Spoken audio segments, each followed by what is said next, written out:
It's Lowcountry Live.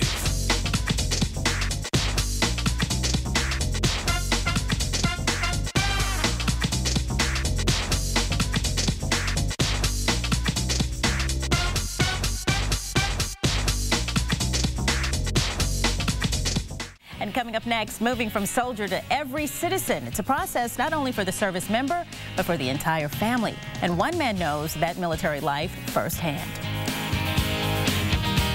Well, in recent years, there's been a renewed effort in America to focus on our service members. Troops have been deployed across the globe, battling terrorism and protecting America's freedoms. Then those troops come home, moving from military life back to maintain society. And it can be tough. Lee Escobar is an Army Reserve's captain and chaplain, and he's here with how to move from soldier to civilian and how our spouses can help. Thank you for joining us this morning. You know, that's a very real, there's an adjustment process, especially if they've been deployed for quite some time.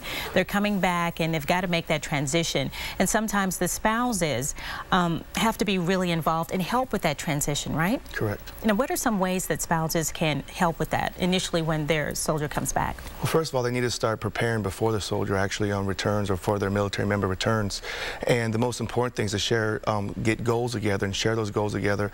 And my whole philosophy is prepare before you need them to, before they come back home. So that way when they're back home, you're already prepared and ready to make things happen and actually to make that transition a lot easier, faster, and quicker. And now what we're finding out too, when these soldiers come home, sometimes it's difficult to find a job, and sometimes that can become an issue, correct? Yeah, that's correct.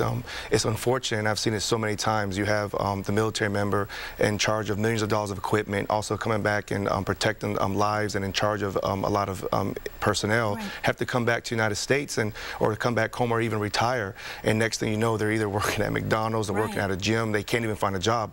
And if you really look at it, if it's hard for our civilians in this economy to find a job, how much more for the military member to move into a civilian world when they haven't been given any other options except for being in the military. And of course that means their financial status can shift a little bit, especially if their spouse that has remained home was a stay-at-home parent and they took care of the children, so that can create some financial issues.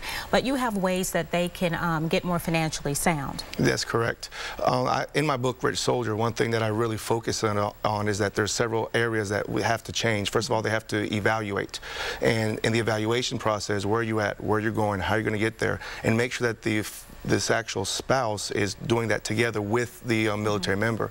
Then after that, they have to evolve. Evolving means we realize that things are about to change, we accept it. Then once you accept it, next thing you have to do is educate yourself. The rules of money have changed. The way things are take place in the civilian world is a lot different than the military world, and they have to start educating themselves not just on a academic education level, but on a financial education level.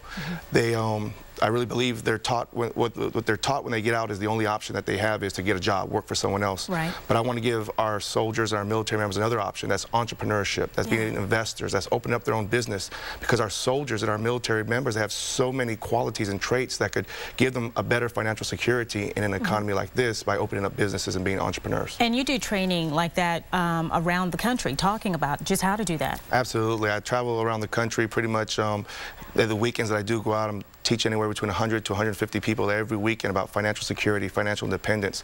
And my goal is to take our military and take even our civilians to a place of financial freedom.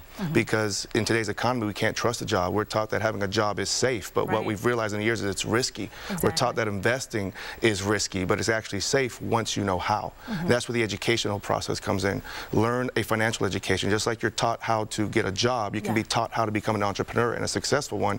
Then once you have that training, the final step is to execute. Right, and you have a book, you said? Correct, Rich Soldier. And how would they get that? They can go to the website, richsoldier.com, and go there, and we'll be having it up on Amazon.